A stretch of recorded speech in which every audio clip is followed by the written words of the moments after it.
What's up, everyone? Coach Wally here, and I want to give you all some pointers on how to use this thing, the microphone. The microphone is a powerful tool, and with great power comes great responsibility.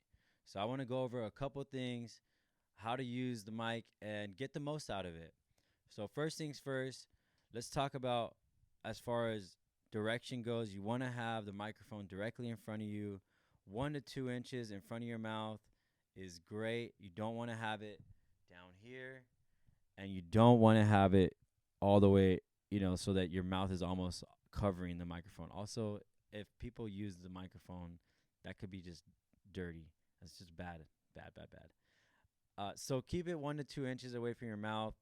Speak directly and clearly into it. One thing I will say is if you have a fear of using a microphone, and you're thinking to yourself, I'm a DJ, I don't like to use the microphone. I don't want to make that many announcements or whatever. That's probably not a problem. You don't typically have to make a lot of announcements, but you will have to use it in some point in time. I can almost guarantee you. It could be anywhere, whether you're live streaming, whether you're at a bar, whether you're at a wedding, whether you're at a party. Chances are they're going to expect you to have a microphone and they're going to expect you to know how to use it. So why not be prepared, right? So 1 to 2 inches in front of your mouth. If you have a little bit of fear around making announcements, one thing that I will say that'll help you is rehearsing. Uh, Even if it's something simple, let's say the bar manager comes up somewhere to you, you're playing, and says, "Hey, can you make a announcement for last call?"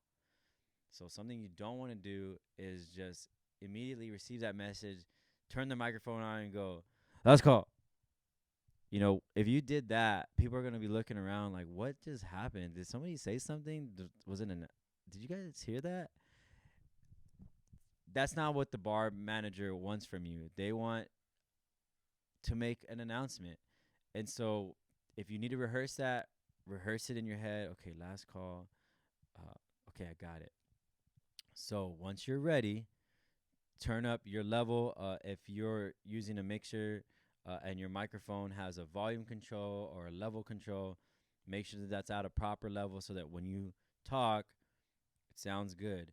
And I don't even mean in the sense of when you raise that volume up, try to do that work ahead of time. Try to test your microphone. If you have time before, test it so that you already know where that volume needs to be and you're not doing it on the fly and you're not saying, check, check, hello, can you guys hear me?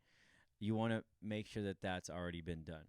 But once you're ready, hey, everybody, thank you guys all so much for being here.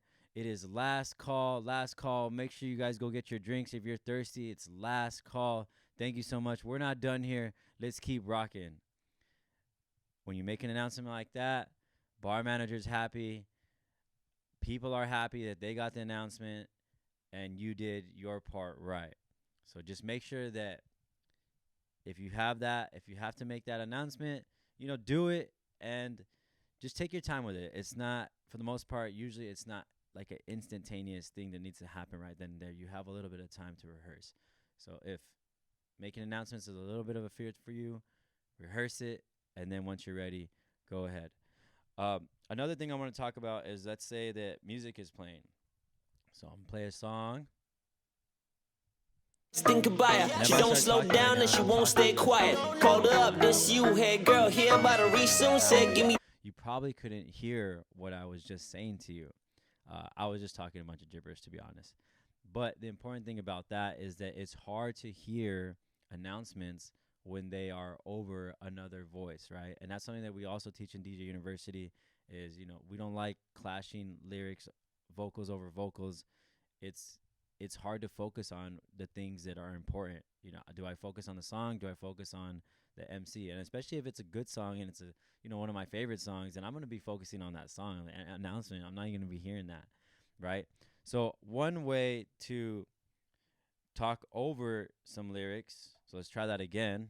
She don't slow down. I can utilize this filter feature, and the filter 10, I live down the east. on this particular mixer, it mutes it. Pretty much, it mutes the entire track, right? But the cool thing about that is that the music continues to play so that I can make this announcement immediately and everybody can hear me. And as soon as I release that filter, party's back on, right? So let's just say somebody comes up to you, hey, got to make an announcement right away. Music's playing. So I put the filter on. Excuse me, everybody. There's a white Prius outside. Your headlights are on. Please go turn those lights off so we can get back to rocking. Thank you so much. I need you now. And that way, messages sent out, music continues to play. Another method I would say is that if you have a little bit more time and you have the opportunity to hit either like an intro, a break, a bridge, just some place where there's some empty beats, then this is a lot easier to talk to. It's a lot easier to hear me if I'm talking on some empty beats with no vocals, no lyrics on them. And now you can hear everything I'm saying. So if you can try to get to a point like that and it's not super urgent, I highly recommend that because at least it still adds ambient and it's not just dead air. Typically dead air, you want to avoid that. That's why people hired you, because they want the music and they don't want the dead air, right? And the last thing I want to talk about is just overuse. Like I said earlier, the microphone is a powerful tool, but you don't want to overuse it. It's just like anything. You can overdo scratching, you can overdo effects on transitioning or just in general. You can overdo it almost in any way, right? Through DJing. So using the microphone is important to accent and highlight things in your set. Maybe there's a part where you're like, hey, everybody, let me hear you all sing this. And you cue them to sing, and then you put a filter on, you have them all sing back to you, and it's a magical moment. But be mindful if you're utilizing this too much. And I think a good indication if you're using this too much is just be aware. Like whenever you pick up this microphone and you start to talk and you look around and they look less than happy to hear your voice, or they look kind of irritated, or maybe they're rolling their eyes, or they're kind of like, then you're probably using this too much.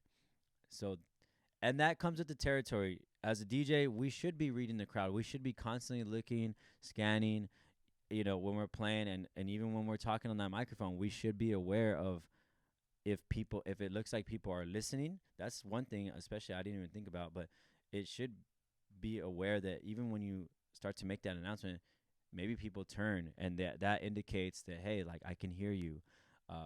But if people look annoyed or irritated, then that should suggest to you that you might be using this too much and you might want to calm it down a little bit. My name is Coach Wally. I hope that shed some insight, and look forward to seeing you guys on some more videos. Peace.